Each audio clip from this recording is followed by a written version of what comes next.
Oftentimes, when new anime fans stumble upon discussions of the big three, they question, well, what is the big three?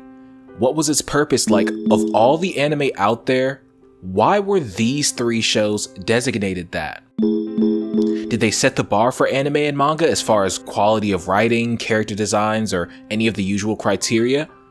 They did. They definitely did. But it was really three young manga artists with infectious levels of passion and talent trying to create the best stories they can. That's a little vague, right? Let's go a little deeper than that. Let's really get into their minds. For that, I want you to imagine that we're back in 1996. I'll hazard a guess that that was before most of you were born, so I'll set the scene.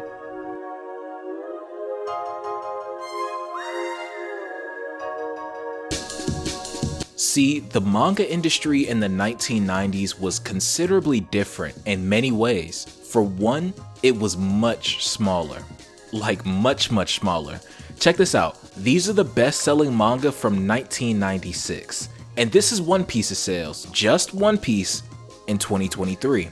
One manga in 2023, the best-selling manga mind you, but one manga outsold the top 20 in 1996. See? It was a different market. It was less globalized. Manga and anime wasn't quite worldwide yet. It wasn't completely unknown or foreign. Manga was licensed by US companies and distributed in bookstores, but it was still pretty niche. In 1996, Shonen Jump was celebrating its 28th anniversary, so it wasn't a new company by any means. By this point, they already had earth-shattering successes. Dragon Ball Z had just wrapped up the previous year, Slam Dunk changed the perception of basketball in Japan, and to my surprise, the Kendaichi Case Files was putting in major work. A lot of franchises that are still talked about to this day that are still getting spin-offs and sequels, like Inuyasha, Yu-Gi-Oh!, Rurouni Kenshin, were either just getting started or they were just starting to really hit their stride. Rurouni Kenshin, man, this is your favorite mangaka's favorite manga. And you'll see what I mean as this video goes on. Separating the art from the artist, you can't help but appreciate Kenshin. A lot of modern mangakas cite it as an inspiration and you can feel it. Obviously, Kenshin was not the first serious shonen manga, not even close to it, but there is some sort of special quality to it, some sort of aura about it that draws you in.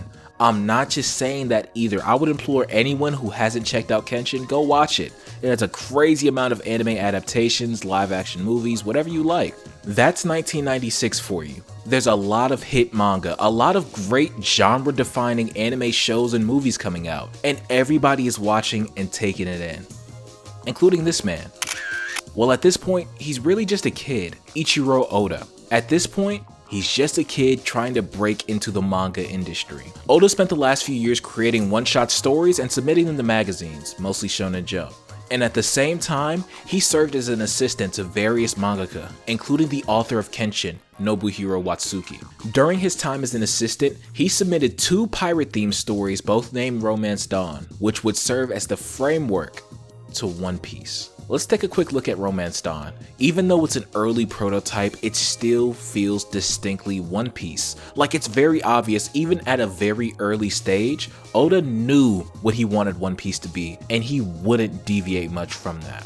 In 1997, Oda would get his big break. Shonen Jump started serializing his series One Piece. And from there, the rest is history. I don't think I need to hype up One Piece much or say how good it is over and over. It is the best selling manga of all time. Not one of them, not top 5, not top 3. One Piece is number 1. A staggering 109 volumes, 15 feature films, an unheard of 2 ongoing anime. Like, wait, let's stop for a second. Really think about this. One Piece is in the process of getting a remake. As of the time of recording, it's not out yet, but it's coming soon. One Piece is getting this remake while the original anime is still ongoing weekly, with some of the best animation for a weekly anime ever. One Piece is just really that good. You know, the thing I think is best about One Piece is the characters. Most authors dream and salivate about getting their audiences to care about the characters as easily as Oda does. Someone like Senior Pink, a completely insignificant side character in the grand scheme of things, but Oda was able to bring a lot of the audience to tears with him.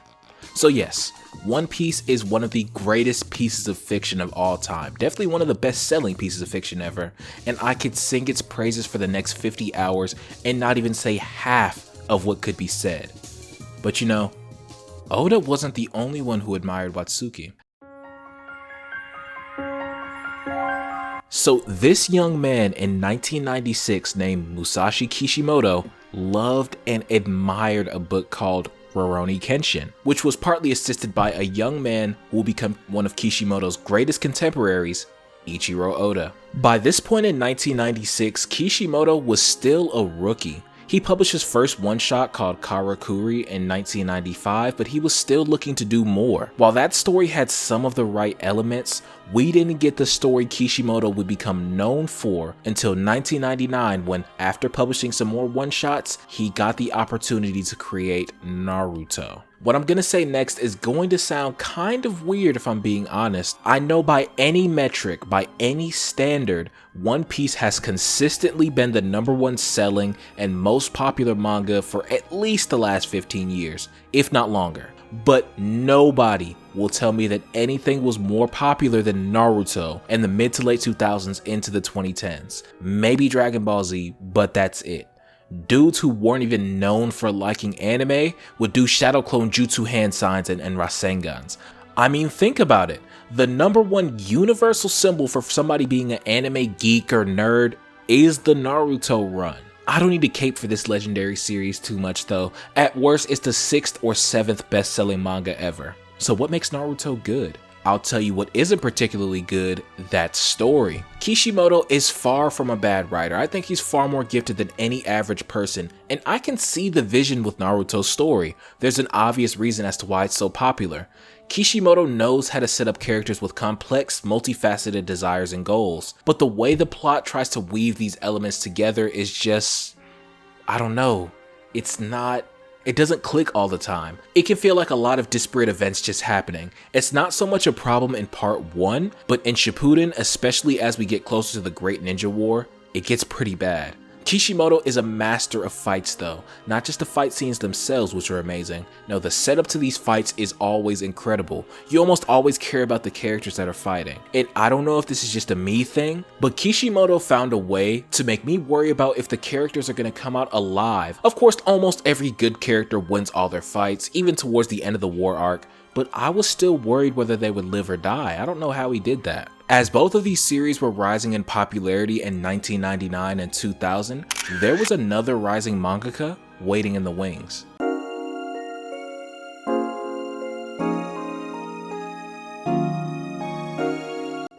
By 1999, the young manga artist Tite Kubo had drawn a few different one-shots. They weren't successful and they weren't reviewed particularly well, but you could see Kubo's rapid growth right there on the page. Shonen Jump was able to see it as well, and Kubo's first series, Zombie Powder, released in 1999. Zombie Powder has the Bleach DNA in it. I'm sure most of you Bleach fans can tell just by the cover, but it was missing that special something and was subsequently cancelled in 2000 on its 27th chapter. Kubo was surely distraught.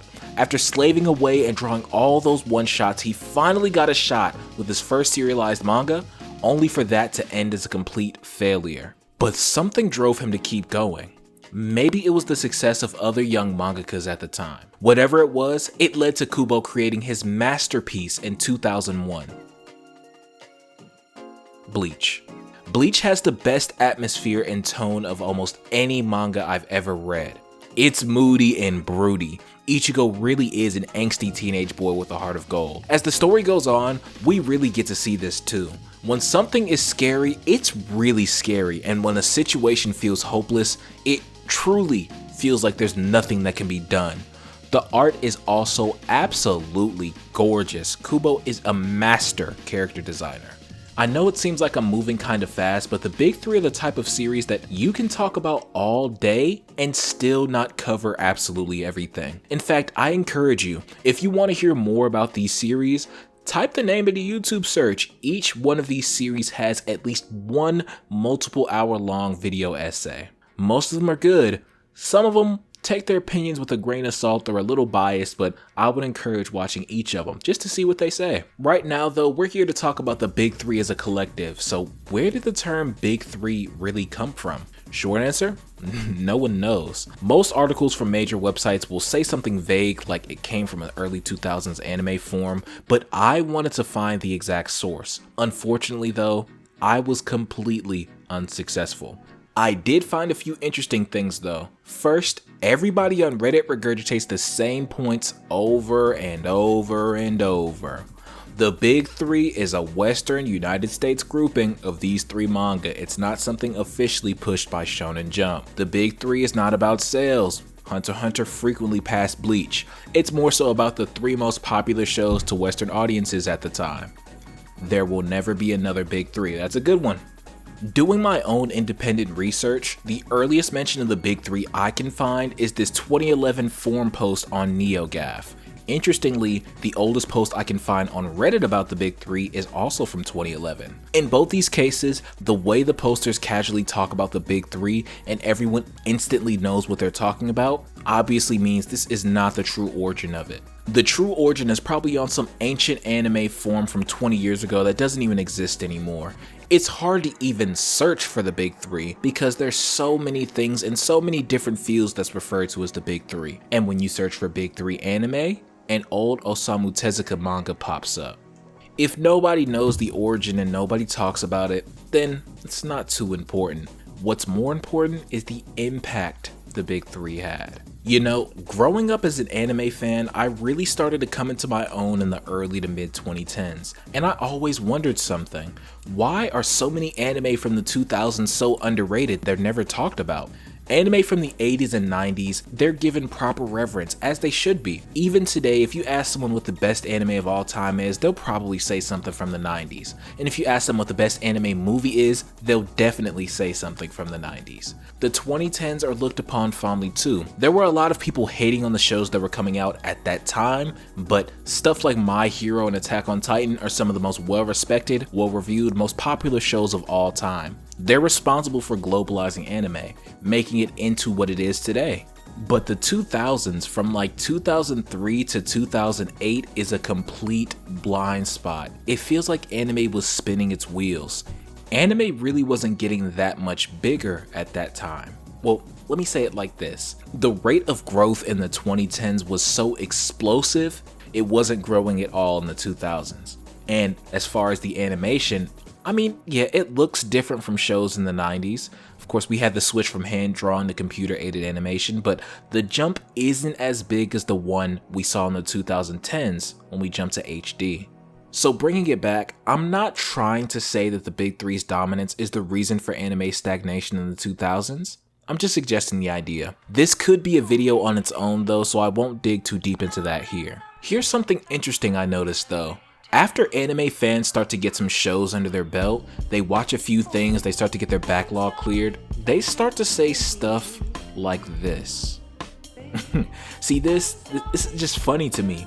There's no point in getting mad at it. It's mostly younger anime fans who only know a post-Big Three world.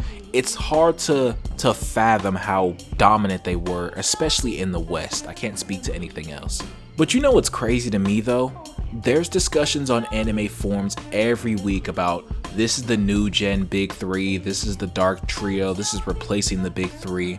But the crazy part is, you don't really want another Big Three. Nobody does. The fact that there are 10 to 12 shows that could possibly have an argument to be in a new gen Big Three proves there's no such thing.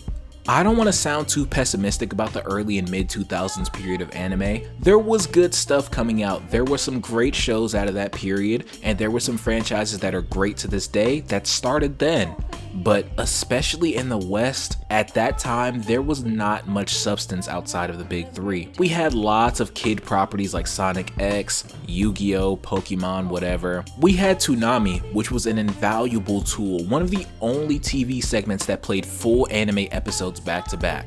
And back then, there was really no YouTube and the anime community was way different. So the way to discover new shows was watching Toonami. It was awesome. But outside of that, with the exception of video rental stores or looking at low quality clips online, these were some of the only shows you could keep up with on a consistent basis for most young fans at the time. Look at this from 2005, the sales speak for themselves. Just the gap between Naruto and Bleach almost equals the total sales of number 10, Tenjo Tengi. So yeah, we can talk about their impact, their legacy, how dominant they were forever, but that era is over now. The Naruto manga ended in 2014 and the Bleach manga ended in 2016. And even though it seems like it's a ways off, we still have a few story arcs left. One Piece is coming to a close most likely in the next 2 to 3 years. And for the first time ever, Jump doesn't have a clear and defined hit manga like they have since the beginning of their publications. We've talked a lot about Shonen Jump's history and legacy as a magazine, but I think it should be repeated that Shonen Jump has almost always had a successful series running. Their first major success was 1972's Mazinger Z, the manga which is credited with modernizing the mecha genre and bringing in a lot of tropes and ideas that are not only commonplace in that genre, but expected. In the following years after that, there were plenty of other great manga that gained cult followings and even some with decent commercial success, but after Mazinger, Jump wouldn't get its next mega hit until 1979's Kinniku Man.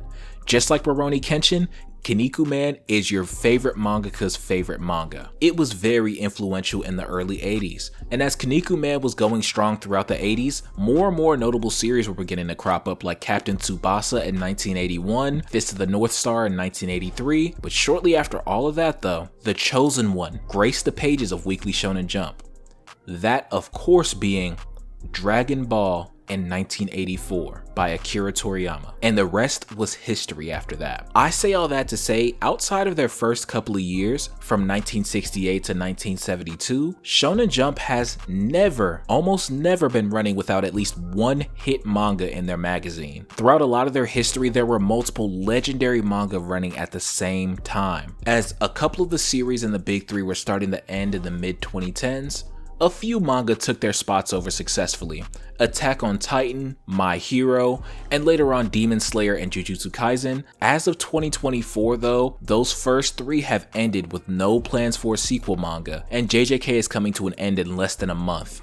So now, knowing the full history of Jump and the big three, let's figure out which ongoing manga will be the new face of the magazine. Let's start this off and say yes, the series has to be ongoing. Obviously a series that's already over won't be the face of the magazine. So let's take out these.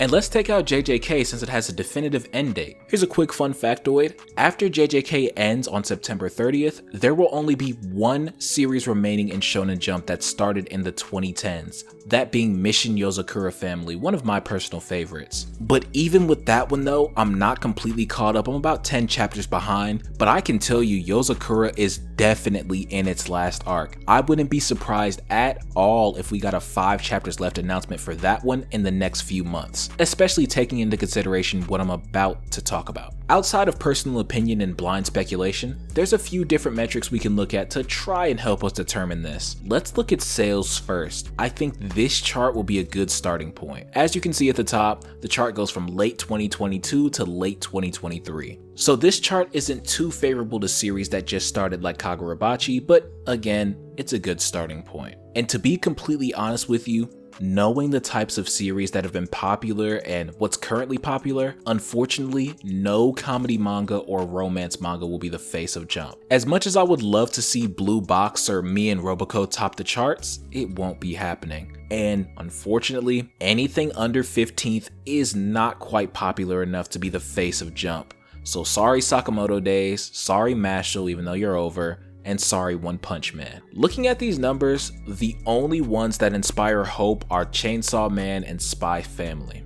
But before we get too deep into those, help me find Mission Yozakura Family on here. You done looking? Well, if you said Mission Yozakura Family is not on here in the top 50, you would be exactly right. Now, to be fair, Yozakura Family did just get the first season of its anime adaptation in 2024, so when they release the 2023 through 2024 version of this list, I'm sure it'll at least be in the top 50, but the manga was still running back in 2022 and 2023. In fact, the most exciting and explosive arcs in the manga up to that point were going on during that time, and for it to not crack the top 50 does not make me confident for its future. That doesn't mean it's a flop. I bet it's right outside the top 50, but still. Getting back to our two contenders though, this may just be my personal perspective, but I don't see Chainsaw Man being the undisputed #1 in Shonen Jump. I love to see it this high up, and I would love to keep seeing it compete for #1, but in my personal opinion, it's just a little too weird, a little too out there for most of the general audience. Or maybe not. I mean, it's already #5. After it gets boosted from its upcoming movie and maybe another season of the anime, it could easily be #1. With this one, we're just gonna have to wait and see. Now, Spy X Family on the other hand, in my eyes, that one is the next heir to the throne, and I think it could easily take the top spot. Honestly, when the manga was first coming out, I expected it to be a lot more popular. Spy X Family is a manga that seems engineered to appeal to as many people as possible. It has genuinely good action scenes, light romance, lots of gag comedy moments, intense moments of drama, literally everything. I'm not saying this is a bad thing. I love all these elements, and the author does a fantastic job balancing them and making sure one doesn't outweigh the others. Again, with an anime continuation and a great arc in the manga, I could see this one shooting up. Let me be serious though. I know what most of you are screaming at your phone or monitor. I know what you're saying. Executives inside Shonen Jump have said it, fans have said it. The next flagship manga for Shonen Jump is Kagurabachi. When I look at Kagurabachi, I'm reminded of early Bleach. It's not really similar in tone or world building or character development. In fact, I'd say it's the exact opposite in some of those elements. But the first 30 or so chapters of Kagurabachi remind me of pre-Soul Society Bleach, and I think we're gearing up for something a lot grander. At this point, I like Kagurabachi, but it hasn't clicked for me. The art is great and it's getting better at a frightening pace. I really like the characters, but I'm still waiting for that light bulb moment. Like for JJK, I know it was sometime during the Shibuya saga, I can't tell you exactly when, but a light bulb went off and I went from liking JJK to loving it. Like I said, I haven't had that moment for Kagurabachi yet, but I'm expecting it soon. I see the potential with this, and I see why the executives that are running Jump have so much faith in it. I see the potential, and when it gets that anime adaptation, I expect this to be a top 1. And that's gonna do it. That was the history of the big 3 and the future of Shonen Jump. Definitely my biggest video so far. If you enjoyed, make sure to like, comment, and subscribe. Click the notification bell to get notified when I upload new videos. Make sure to follow me on Twitter. Oof, we got a lot of projects coming out, big projects like this one, even bigger than this one. I need all the support. I need you to share these videos, anything. I have some really amazing ideas. Hey, no more top 10 lists, no nothing like that. Soon. There's still gonna be a few more coming out, but soon we're gonna change how anime discussion looks on YouTube. No more power scaling nonsense, no more weird stuff like that, no more agendas. Let's talk about anime. Thanks again for watching. It's been Phanta. Make sure to watch more anime.